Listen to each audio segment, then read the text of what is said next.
Após se reunir com o ministro da Fazenda, Fernando Haddad, e a ministra do Planejamento, Simone Tebet, afirmou que o novo arcabouço fiscal, que ainda será definido pelo governo, em tese já está definido, não foi apresentado ainda, mas que vai agradar a todos. Horas depois, o próprio ministro Haddad disse que está socializando com o restante da área econômica, ou seja, levando para mais gente para dar opinião.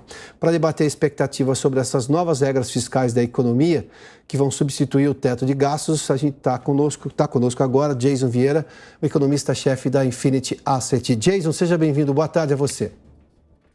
Obrigado, Piotr. Boa tarde. O Jason, vamos lá. Nós tivemos uma resposta do mercado na quarta-feira que chamou a atenção. A minha pergunta, justamente sobre o anúncio de que este arcabouço fiscal seria divulgado logo na semana que vem, ou seja, ainda agora no mês de março, antecipando até em algumas semanas esse anúncio. Houve um otimismo por parte do mercado, só que me chama a atenção que ninguém sabe exatamente o que está escrito nesse arcabouço, o governo está tratando desse assunto com absoluto sigilo, ninguém tem informações sobre os fundamentos, tampouco se eles são críveis. O mercado estava carente de notícias, o governo baixou muito o sarrafo de divulgação sobre política econômica, que meramente dizer que vai antecipar a divulgação do arcabouço fiscal foi considerado uma notícia positiva? Basicamente isso, Piotr. O que nós tivemos aí foi o governo dando um sinal muito fraco, principalmente através da sua ministra do Planejamento, mas até hoje nós tivemos uma notícia mais recente indicando que o arcabouço é bonitinho, o arcabouço é ótimo, o arcabouço isso, aquilo, falta colocar os números. Ou seja, não temos nada. Literalmente não temos nada. O mercado, acho que a ausência de ruídos que o governo manteve neste período pode ter sido positiva.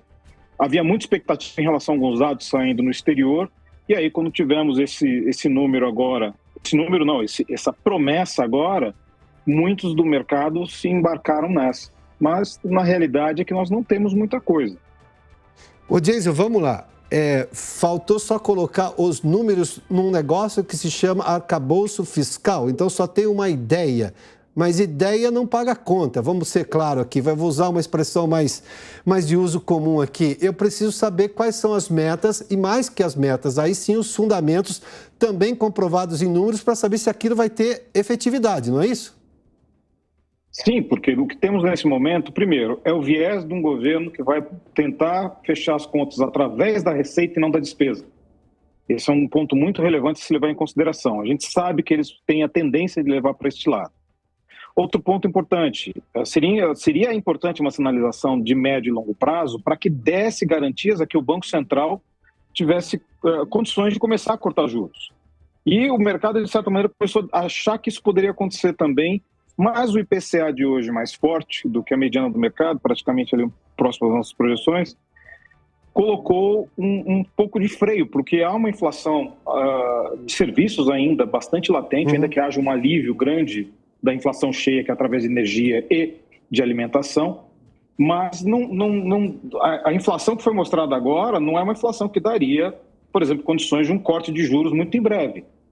Se o Banco Central quiser, ele pode, até para aliviar as tensões políticas, anunciar que, havendo dados positivos em relação ao arcabouço fiscal, ele pode efetivamente começar a sinalizar o início do afrouxamento monetário, e isso efetivamente já faz efeito nas curvas de juros. Mais do que efetivamente se ele cortasse por pressão política e o mercado entendesse que é por pressão política. Aí seria pior de todos os cenários. Tá, vamos lá, só para esse aspecto bastante importante que você nos trouxe aí. O governo quer resolver o arcabouço fiscal pelo tamanho da receita, ou seja, quer dizer que tá solvente porque está arrecadando mais. Não porque ele está cortando despesas que, por exemplo, seria uma redução do tamanho do Estado, que já é uma coisa que dá certo no mundo inteiro, mas esse governo tem um outro viés, ele tem uma outra crença. É compreensível. Bom, foi eleito, enfim, vai fazer o que acredita.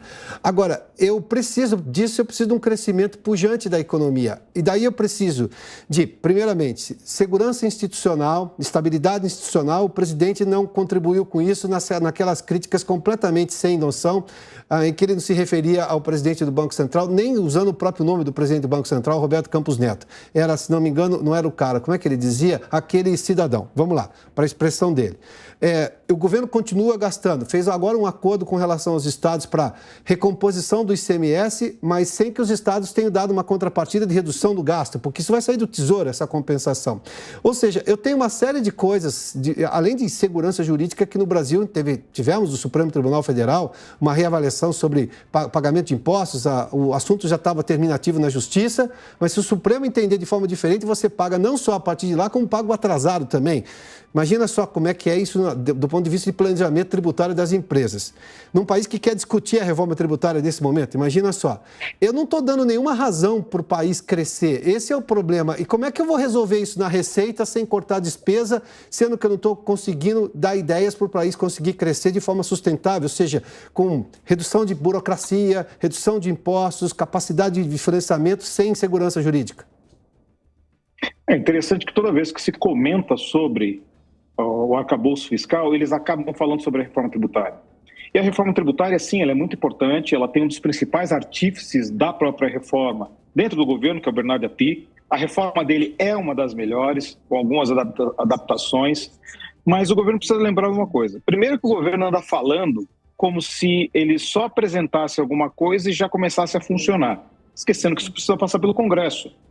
Existe um trâmite congressual que já foi alertado ao governo que não está fácil e o governo age como se nada estivesse acontecendo.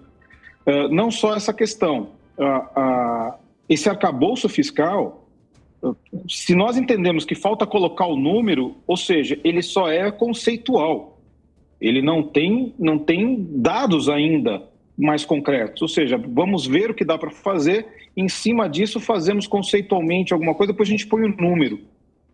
Isso é terrível, isso não é um sinal que deveria estar sendo bem recebido. O mercado, obviamente, tem reagido hoje muito mais efetivamente aos dados do payroll que vieram do mercado de trabalho dos Estados Unidos, que ainda que venham abaixo do anterior, vieram muito fortes e vieram acima das projeções.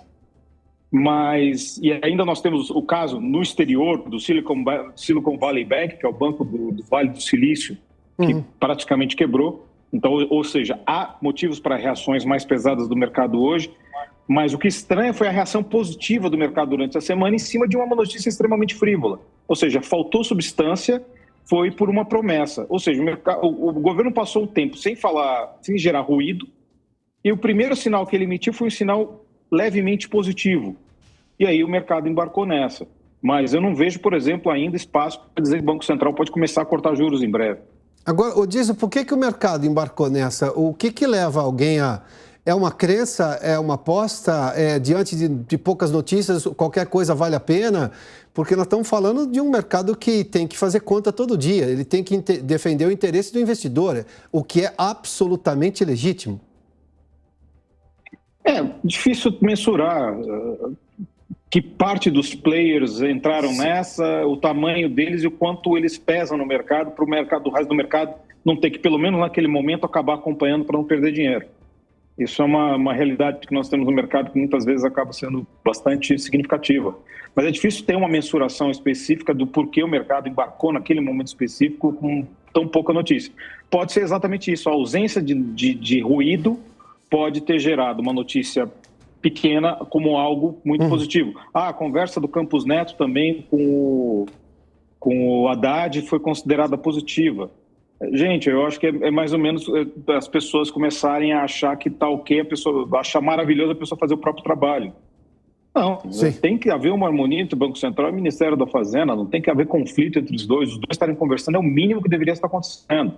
Que eles cheguem a algum consenso de alguma coisa importante, mas, por exemplo, na semana passada, quando o governo fez o negócio da gasolina, a remuneração da gasolina, que ainda está por passar, ainda tem coisas, os impostos sobre exportação de petróleo cru também não estão garantidos, vai ter que passar pelo Congresso, várias coisas acontecendo nesse sentido, que dá a impressão que aí veio cobrando o Banco Central, nós já fizemos nossa parte. Não!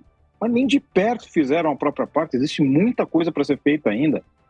E o governo está contando muitas vezes com esse negócio. Jason, só um último questionamento. Você fez menção da inflação divulgada hoje pelo IBGE, essa acelerada que aconteceu agora no mês de fevereiro.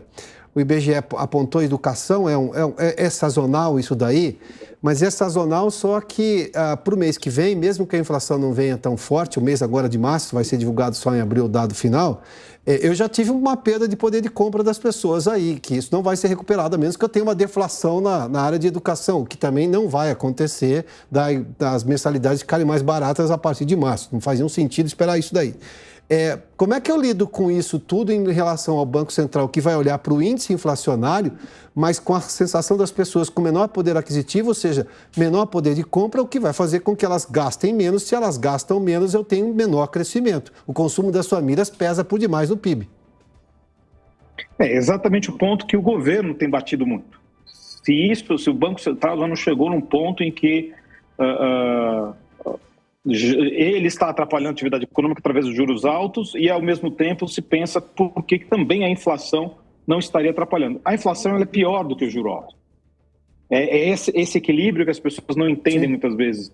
Porque existem umas vertentes econômicas que acreditam que a inflação é algo suportável. Não é suportável. Não. Porque juros é algo administrável e a inflação não. Então, não tem que haver dicotomia entre esses dois itens. Ou seja, é preferível um juro mais alto para combater uma inflação mais alta do que uma inflação mais alta para garantir um crescimento mais alto. Porque ela, no fim, ela não gera um crescimento mais alto, ela acaba gerando efeito contrário no médio prazo. Jason Vieira, economista-chefe da Infinity Assets, muitíssimo obrigado pela sua participação aqui no Prós e Contras. Boa tarde, hein?